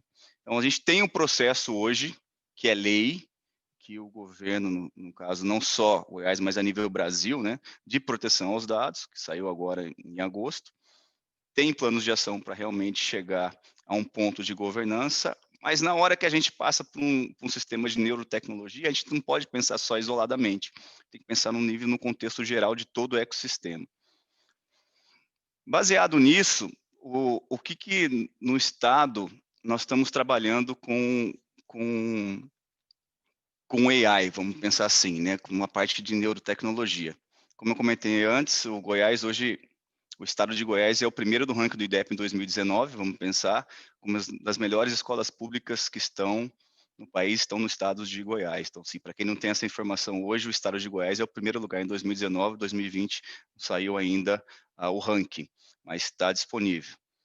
Hoje, o Departamento de Serviços Digitais de TI do Estado de Goiás, eu tenho aqui uma associação que não sei se todos conhecem, a ABEP, Associação Brasileira de Entidades Estaduais de TIC, onde ela mede todas as ofertas de serviços digitais, de inovação e de criação de serviços para a população, para o cidadão, o bem comum, onde eu tento trazer esses serviços digitais baseados a pandemia trouxe isso de uma maneira rápida de inclusão, né? Assim, realmente a pessoa não tem como ir no posto, não tem como ir no poupa-tempo, que é chamado VaptVupt, não tem como ir no VaptVupt ou no poupa-tempo para fazer um agendamento. Então, assim, não tem mais esse processo. Então, como fazer essa inclusão social e digital dentro do Estado, né? Hoje nós somos no ranking de 2019 2020, o 8º estado, tá aqui, depois quem quiser tem o link aqui para acessar, o 8º estado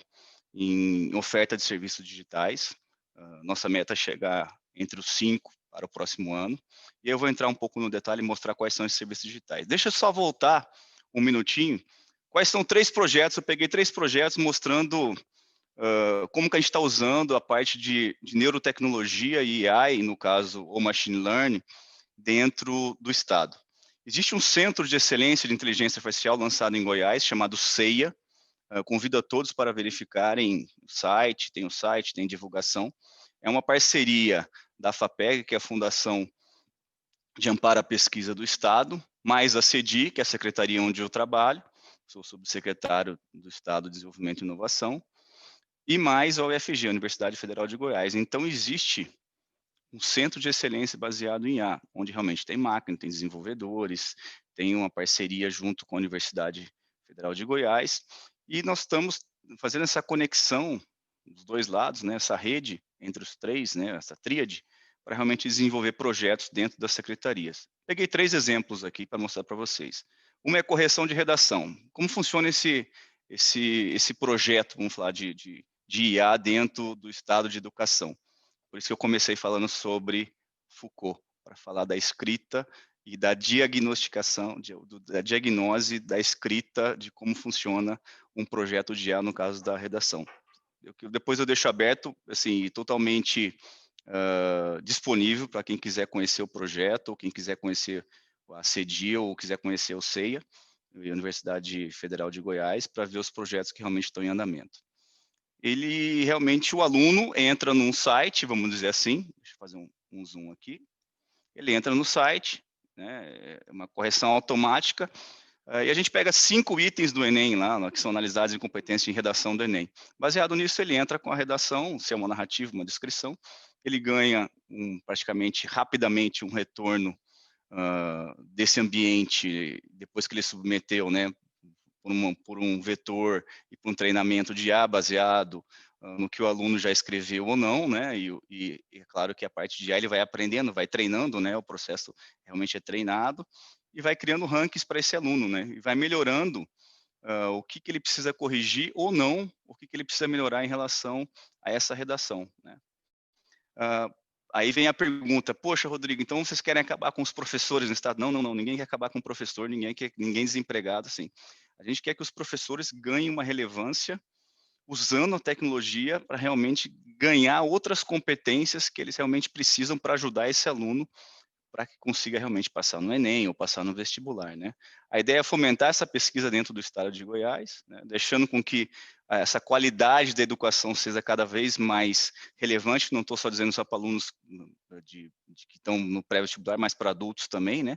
E é uma ferramenta que pode ser usada por todos, então a gente está pensando realmente em divulgar isso de uma maneira bem ampla,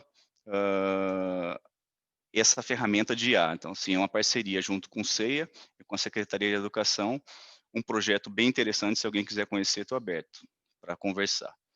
Tem chatbot, no caso, chatbots e IA de nova ouvidoria, que eu coloquei aqui embaixo.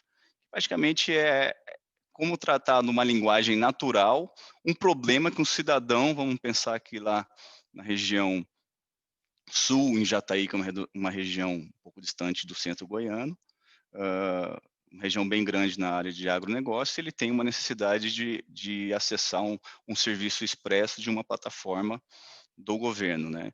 Então, assim, o chatbot e essa ouvidoria ajudam a identificar por linguagem natural, que realmente o cidadão está precisando e eu endereço o serviço de acordo com a sua necessidade. Então, eu tenho 3 projetos aí voltados a suporte ao cidadão, trazendo os mais vulneráveis da ponta por um processo de uso da tecnologia, de humanização da tecnologia baseado na neurotecnologia, tratando de uma maneira eficiente, simples e rápida para ajudá-lo. O cidadão, ele quer saber como que isso funciona, ele quer saber em relação ao serviço. Então, eu vou mostrar para vocês aqui como que a gente está hoje em relação a colocar serviços, não só para os mais vulneráveis, mas para a população inteira do estado de Goiás. Coloquei os links aqui embaixo, vou disponibilizar para vocês.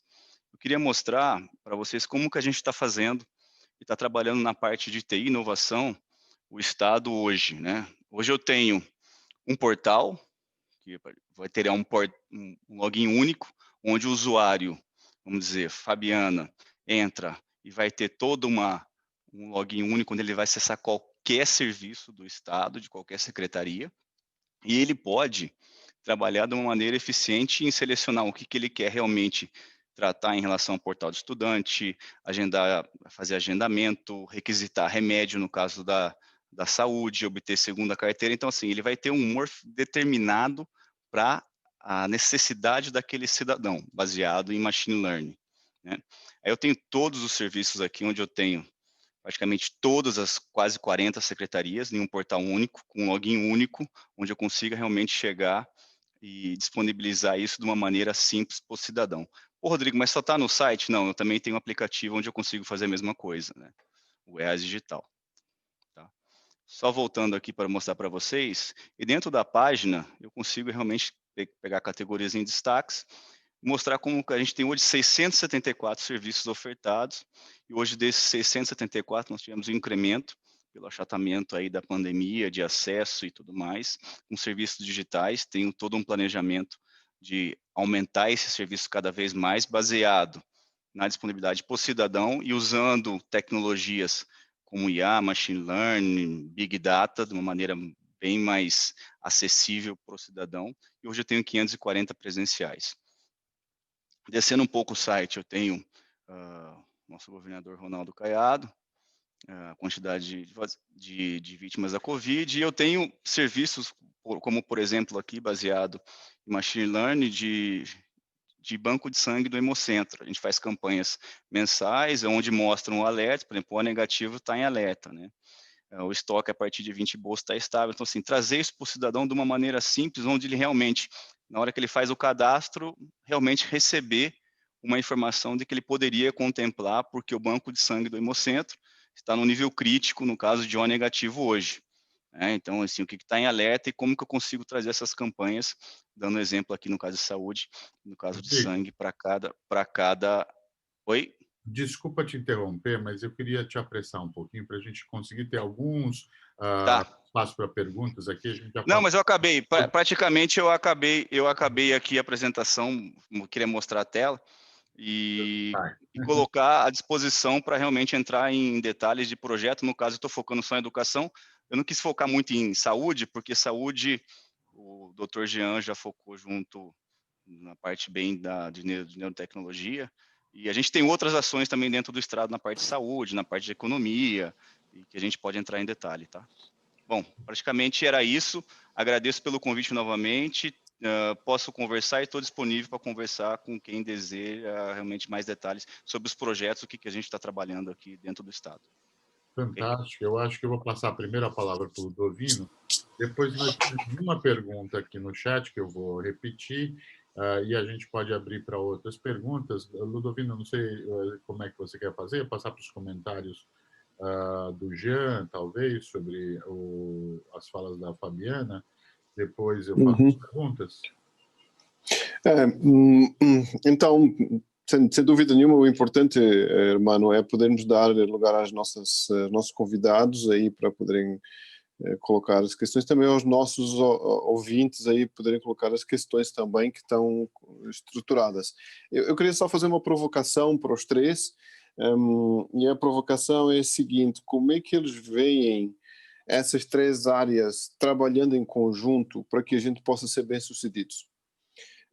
E por quê? Porque não adianta apenas eu ter uma qualidade enorme do ponto de vista da investigação e da pesquisa, se eu não conseguir transformá-la ao serviço de instrumentos que tenham a capacidade de ser aproveitados do ponto de vista da sociedade, tanto do lado privado quanto do lado público. Mas tem uma teia que envolve tudo isso e que vai necessariamente ter que ser estruturada e colocada, que é a teia de como nós conectamos isso e como fazemos isso tanto do ponto de vista regulatório quanto do ponto de vista econômico. E, obviamente, tem uma discussão sobre a questão ética de tudo isso, né? Como a gente faz essa conexão. E tentarmos situar o debate no dia de hoje.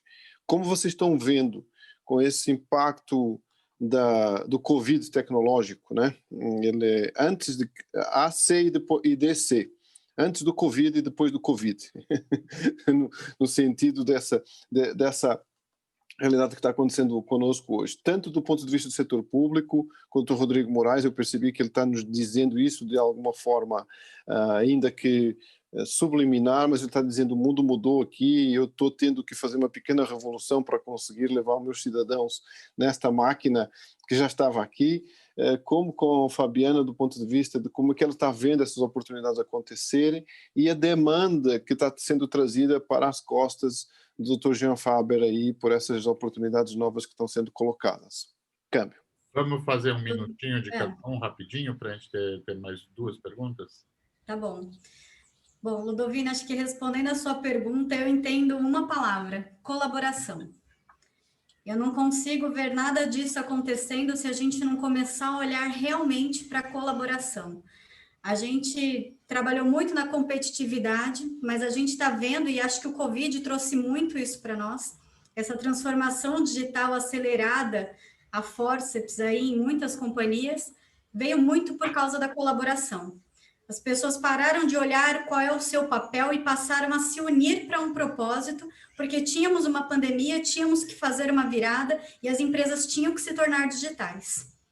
Sem isso, a gente não conseguiria continuar trabalhando. E a chave para tudo isso, na minha visão, foi a colaboração. Então, eu entendo que para que a gente consiga continuar alcançando bons resultados, a gente precisa olhar para essa colaboração e trazer todos os setores juntos. A academia, o setor privado e o setor público. E aí, essa união, esse tripé, a gente consegue colaborando um com o outro, sem cada um ficar focado no seu papel, mas colaborando realmente para o bem do todo, né? Olhando o ser humano como um todo. Uhum. Quer seguir, Jean? Rodrigo? Fabiana, antes do Jean falar, deixa eu só interromper vocês para fazer uma pergunta. A gente consegue fazer isso dentro do CAPOC? Claro, claro. Sem sombra de dúvida, até porque o CAPOC, a gente tem uma missão aí de inovação corporativa, onde a gente tem um foco no desenvolvimento humano. E por isso que, inclusive, a ideia do Fórum de Neurotecnologia nasceu dentro do CAPOC, né? Fabiana, para que a gente consiga fomentar isso. Fabiana, uma das perguntas é pedido de informações sobre o fórum. Você não quer aproveitar, já que você mencionou? Aproveito, já. Então, assim, a gente está organizando um Fórum Internacional de Neurotecnologia. Ele vai acontecer em agosto do próximo ano. Nós estamos na fase dos preparativos, era para ter sido esse ano, a gente acabou adiando para o próximo ano por conta da pandemia. Ele terá um formato híbrido, ele será online e presencial para poucas pessoas, e o objetivo realmente é a gente trazer todos os setores para a gente começar a construção desse ecossistema colaborativo, onde a gente possa unir o setor público, o setor privado, o setor acadêmico, e a gente conseguir aproveitar todas essas oportunidades juntos, porque vocês viram aí que o Brasil tem bastante oportunidade no setor, então a gente realmente precisa unir essa cadeia produtiva. Perfeito. Rodrigo, não quer passar para o teu comentário e a gente termina com o comentário do Jean? Se você puder fazer rapidinho. Sim. Eu vou comentar só um ponto, que é em relação ao plano, é um plano coordenado entre os estados. Realmente ter um plano realmente aberto como legislação, decretos e tudo mais dentro dos estados, onde a gente consiga ter uma governança ampla para realmente seguir como parceria pública-privada, como parceria de compliance, de segurança, como parceria dessas informações serem realmente abertas ou não para o cidadão. Eu vejo que o plano consolidado e cooperado é fundamental, senão a gente não vai conseguir andar. Fantástico. Jean? Okay? Então, bom, eu acho que na linha do que a Fabiana falou, abrindo um pouquinho mais, ou estendendo assim, os ramos, colaboração definitivamente é a palavra central. E dentro de colaboração, eu acho que é interessante também trazer, para a gente começar a pensar, regulação, né, até para sistematizar melhor. O Brasil é muito ruim ainda em fazer transferência tecnológica da universidade para setor privado, e eu acho que precisa ter a iniciativa dos dois lados, né? Porque, às vezes, com um bom portfólio, com um bom case de sucesso, né? A gente convence, a gente motiva a ter regulamentações e regulações mais fluidas, né? Então, acho que a regulação é um caminho que acho que as duas partes precisam pensar. E a segunda, eu acho que acho que precisa aí da empresa, assim, vou fazer uma provocação, que é arriscar um pouco mais, né? Assim, apostar nessas tecnologias, né?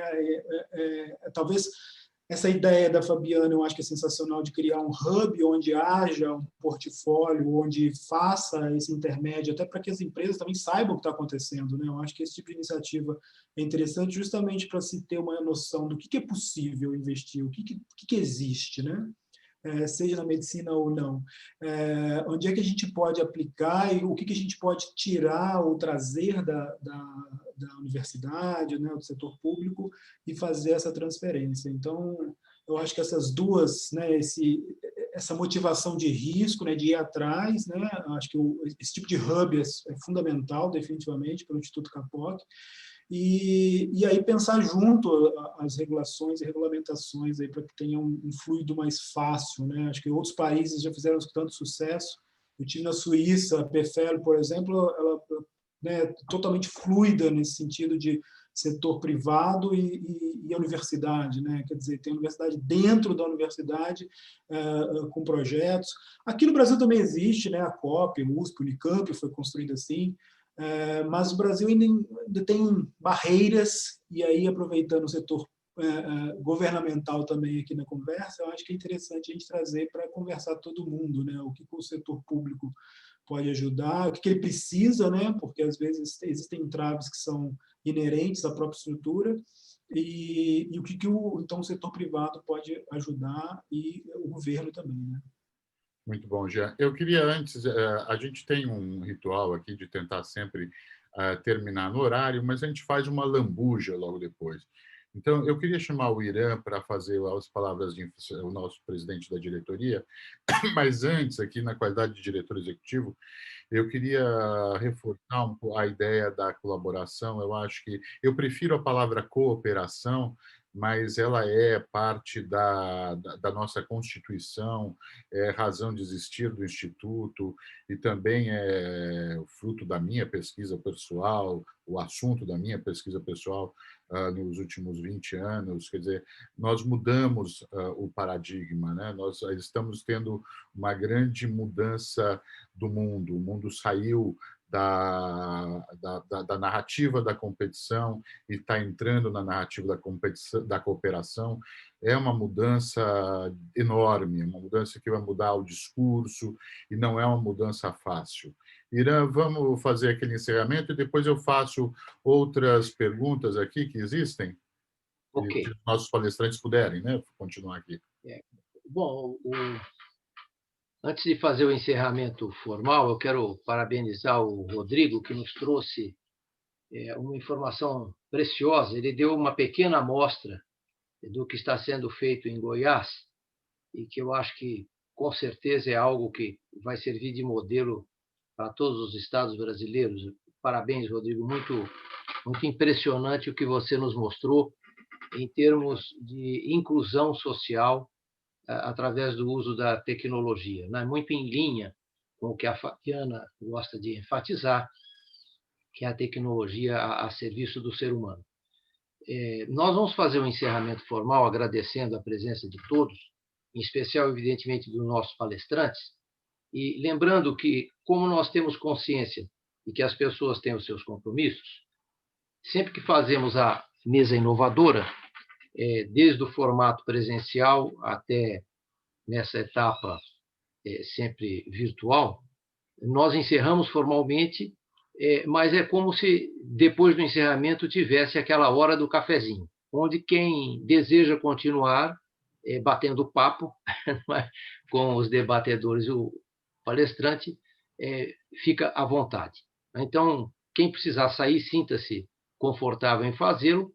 Quem desejar permanecer para o cafezinho virtual, estamos aqui e aí eu peço que o palestrante e os debatedores deem essa canja para quem tiver as perguntas. Muito obrigado.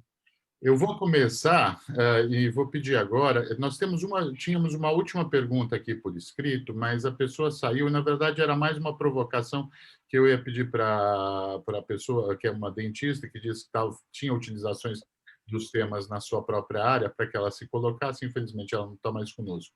Eu tenho mais de uma pergunta, eu vou ser econômico, vou fazer uma por vez, e aí os que estão aqui, eu peço para que abram o seu próprio microfone e façam as suas perguntas de própria voz, estão todos habilitados aí a colocar os seus microfones. Eu não vou fazer a pergunta sobre o Foucault, mas eu vou ter que fazer aqui a menção, Rodrigo, que eu achei o máximo. Adoro Foucault, Le Mots et les Choses e todas a ideia das palavras, da força do discurso, da palavra-ação, é um conceito maravilhoso, eles precisam resgatar Foucault fora da biopolítica. A biopolítica tem o seu papel, mas eu acho que a questão filosófica do Foucault é fantástica. Eu pedia para o Jean, eu queria te provocar com duas coisas. Eu tive uma vivência profissional, a gente chegou a fazer um joguinho que era aquele, não sei se todo mundo vai lembrar, era um que chamava...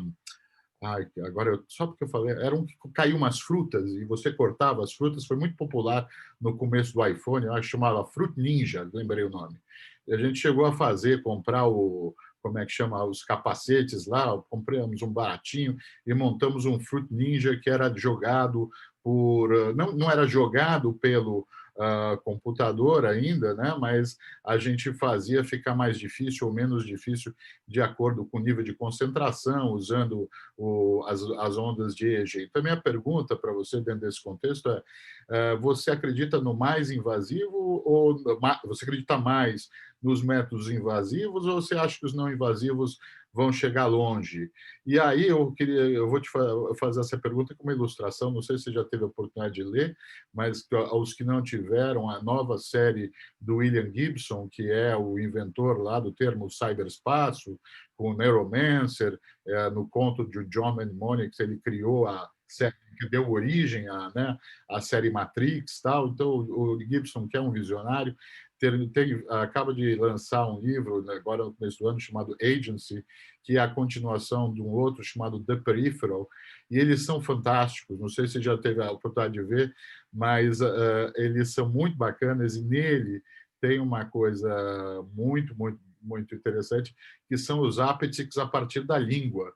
Então, eles todos iniciam câmaras, feeds e não sei o quê a partir da língua. Temos algum desenvolvimento de aptics a partir da língua? Agora, a pergunta mais séria é do invasivo versus o não invasivo. Abrir o microfone aqui. Tá certo. Bom, eu acho que a longo prazo o invasivo é inevitável. O problema do invasivo atualmente é a biocompatibilidade, né? Você colocar um arame dentro do cérebro, né, ou qualquer estrutura metálica, gera inflamação e aí, inevitavelmente, você perde sinal e etc. Então, hoje o grande entrave é esse, mas no momento em que isso for solucionado, eu acho que vai ser, né, quando a gente tiver, sei lá, eletrodos orgânicos, né, que sejam bioadaptados, naturalmente adaptados, eu acho que isso vai ser inevitável. Assim, a gente vai ter o que hoje é conhecido como transhumanismo, pós-humanismo, né, de separação entre homem e máquina de uma forma fluida e contínua, né? Quer dizer, não é só a prótese para quem precisa, mas sim vai ter uma aumentação, né? Como lá no Black Mirror, na série Black Mirror, lá eles muitas vezes prerrogam, né? Como a lente, por exemplo, a Samsung inclusive patenteou uma lente parecida, né? De filma, você tira foto. Então, quer dizer, todos esses tipos de dispositivo, eu acho que vai acabar sendo inevitável invasivo. A curto prazo, os não invasivos, comercialmente principalmente, né, acho que tem um apelo maior, né, porque ninguém vai querer. O Elon Musk está vendendo aí de que quer colocar esse Neuralink aí dele, né, dentro do cérebro das pessoas. Não sei se hoje em dia convence alguém a fazer esse tipo de cirurgia, mas usar agora um capacete, né, que já é questionável, mas é mais fácil você convencer uma pessoa a fazer isso, né? Agora, em relação à língua, existe um dispositivo já no mercado, eu até ia colocar, aqui não dá para colocar tudo, né?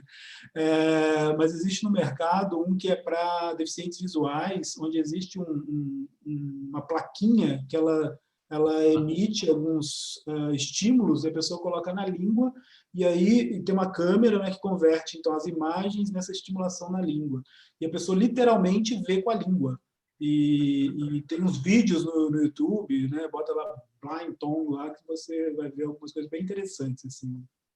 Fantástico. Nós temos o Paulo Nanô aqui com a mão levantada. Nanô, quem quiser levantar a mão, se vocês clicarem na caixinha Participants, tem lá um botãozinho para levantar a mão. Nanô, por favor. Bom dia, queria agradecer aí a oportunidade, achei excepcional o painel.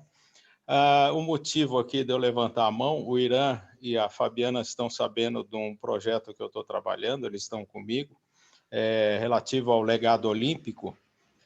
Eu estou escrevendo um livro para lançar no meio do ano que vem, a minha esperança aí, sobre o legado olímpico, contando a história do legado olímpico, mas isso é um detalhe inicial, né, para mostrar o nosso estágio civilizatório de destruição de florestas, de queima de museu e agora o desperdício com relação a esse patrimônio que foi construído, né, que é o legado olímpico.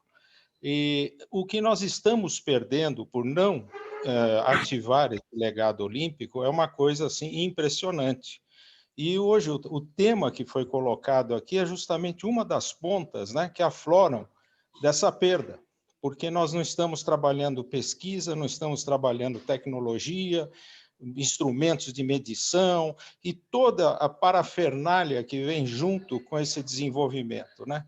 Então, a nossa ideia aqui é justamente fazer o que ela falou, juntar o desenvolvimento tecnológico com o humanismo, né? Com a parte humana. E esse legado olímpico, ele tem um grande potencial, porque ele, naturalmente, operando não é no Rio de Janeiro, ele opera nacionalmente, né, num programa muito amplo que a gente está construindo para o esporte, onde nós vamos unir esporte, entretenimento, cultura, turismo, todas as atividades que interagem, né? E eu acho que esse tema que foi colocado hoje é um dos principais para estimular o ensino, a convivência, a cidadania. É isso que eu queria colocar. Gostaria que a Fabiana também colocasse a impressão dela, porque a gente vem já discutindo muito sobre isso, né? E é um tema que fecha muito o que foi colocado hoje, é a minha opinião, né? E agradecer novamente a oportunidade desse evento, foi muito boa. Excelente, Fabiana. Paulo, obrigada a você por estar aqui presente com a gente. É uma honra ter você participando aqui. Na verdade, assim, eu já tinha até comentado no início, eu acredito que a área de esporte é uma área que vai se beneficiar muito da neurotecnologia, porque quando a gente começa a falar de performance humana, a gente quer o máximo para os nossos atletas. Mas não adianta a gente também evoluir o atleta e não tratar o aspecto humano, porque quando a gente olha para o esporte, a gente está trazendo isso muito junto. Então, o alinhamento da tecnologia a serviço do ser humano, trabalhando a questão da performance humana, isso vai ser realmente revolucionário, eu diria, para essa década. Porque à medida que a gente começar a fazer uso dessas neurotecnologias e colocar isso a serviço, né, vamos voltar aqui para o esporte, que é a pergunta do Paulo Nanô. A gente vai realmente ter ganhos muito expressivos, né, de performance, de aproveitamento. Então, essa é uma das áreas também que deve se desenvolver em larga escala e se beneficiar muito da neurotecnologia. Paulo, obrigada de você estar aqui prestigiando a gente. Se houverem outras perguntas, peço que as pessoas abram os seus microfones. Eu vou fazer uma para o Rodrigo. Rodrigo, você falou da educação, a Fabiana também falou da educação. E a gente sabe, a gente viu várias aplicações do uso de inteligência artificial que vocês estão vendo aí, que vocês já estão colocando em prática, que é extremamente louvável e impressionante. Mas o grande desafio da educação não está na tecnologia, né? Aliás, o grande desafio da tecnologia na educação não é a tecnologia, mas é a transformação do professor, né? Quer dizer, a tecnologia ela é fantástica, tal, mas sem a transformação do professor, a gente sabe que a tecnologia acaba virando um cemitério digital, né? Eu sei porque já montei mais de um, a dois, inclusive, um deles ligados à educação, que viraram cemitérios. Então, como é que a gente faz essa transformação do professor, Rodrigo? Vamos lá, o que a gente está fazendo como prática hoje? Eu não sou secretário de educação, tá? Sou subsecretário de tecnologia. Como que a gente está ajudando a educação nisso, né? Vou dar o exemplo de como que a gente pode ser um braço e não uma muleta para a educação. Esse é o ponto. Nós temos hoje quase 90% das escolas quase conectadas e tentando trazer de uma maneira que isso foi empurrado para a educação, né? A educação realmente foi empurrada a dar os passos que realmente iam demorar 5, 7 anos para ser realmente colocados em prática. Nós, como tecnologia e como disponibilidade disso, nós trouxemos uma infraestrutura para o professor de uma maneira virtual muito interessante, onde ele tem acesso a conteúdos virtuais, onde eu tenho hubs de serviço, vamos dizer assim, POPs de serviço para o professor se capacitar, melhorar os skills e treinar os alunos de uma maneira virtualizada, né? E realmente trazendo outros cursos de outros estados ou de outras universidades para esses professores. Pô, Rodrigo, mas isso é uma coisa natural que acontece, mas não tinha essa acessibilidade como tem hoje. Esse é um dos pontos. O segundo ponto é a educação, de uma forma estruturada, criou também forma de que os professores ajudem os mesmos professores. Então, isso para mim é uma coisa interessantíssima. Você tem professores, mentores de outros professores. Quer dizer assim, criou-se um ecossistema para trazer isso de uma forma aberta de colaboração ou cooperação, vamos tentar entender, de professores com professores. O terceiro ponto, parceria público-privada. Assim, a Microsoft hoje ajuda a educação a se desenvolver, colocando à disposição ferramentas dentro da Microsoft para os professores. Eu vejo esses 3 pontos olhando a tecnologia. Se você quiser um pouco mais de detalhe, a gente pode marcar uma conversa com a Secretaria da Educação, com a secretária, que é uma professora chamada professora Fátima, aqui do estado de Goiás, entrar no detalhe como que ela está fazendo para melhorar a capacitação dos professores. Eu te dei 3 exemplos no caso da tecnologia como serviço, mas a gente pode entrar um pouco mais no detalhe, Armando. Fantástico. Pessoal, mais perguntas? Senão a gente vai acabar encerrando aqui. Eu tinha notado também aqui a questão da indústria farmacêutica, não sei se é um tema interessante, mas queria primeiro ver se temos perguntas da audiência aqui. Professor Vitor, não tem algum comentário, professor?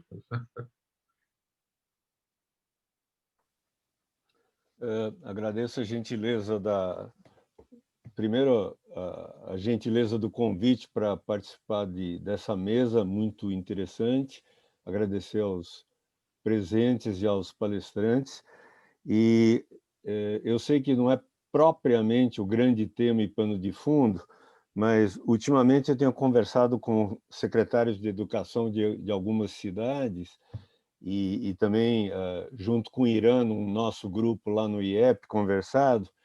Tem uma palavra que a gente não pode esquecer, e de certa forma está ligado a como que o professor entra em sala, ou no virtual, que é lembrar que ele tem que ter amorosidade pelos estudantes. Só isso. Um abraço a todos, amoroso e caloroso. Melhor fechamento que impossível.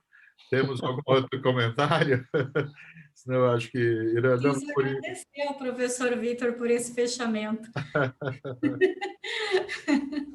E olha que ninguém é perfeito. Eu sou engenheiro eletrônico e trabalhei na IBM, mas enfim. Irmão, depois das palavras do Vitor, eu não ouso falar nada, a não ser agradecer os que ficaram para o cafezinho. Até logo a todos. Deixa eu aproveitar e agradecer a outras pessoas que estão aqui também. O professor Esper Cavalheiro aqui, sou sua grande fã, obrigada pela presença. Né? Vejo os demais que continuaram aqui também, muito obrigada por terem continuado até agora. Pode seguir. Não, eu só estava me despedindo e já que você está falando, obrigado a você, Fabiana, que liderou a organização dessa mesa com muita competência, como já destacou o Ludovino. Foi perguntado aqui, pessoal, se essa sessão onde estaria. Eu coloquei no chat, mas existe um canal no YouTube do Instituto Capoc, onde estará esta sessão, e também estão as nossas sessões anteriores sobre fintech, sobre institutos de ciência e tecnologia, de pesquisa em ciência e tecnologia, sobre cooperação, inclusive, digital. Temos vários materiais lá. Inteligentes, há vários bons temas, né, Hermano? Inteligentes, exato. Nós estamos aqui na 10ª edição da nossa mesa, então, infelizmente, há 2 mesas que nós não temos as gravações, mas 8 mesas estão lá com gravações disponíveis a vocês. Agradecemos a todos. Um bom dia.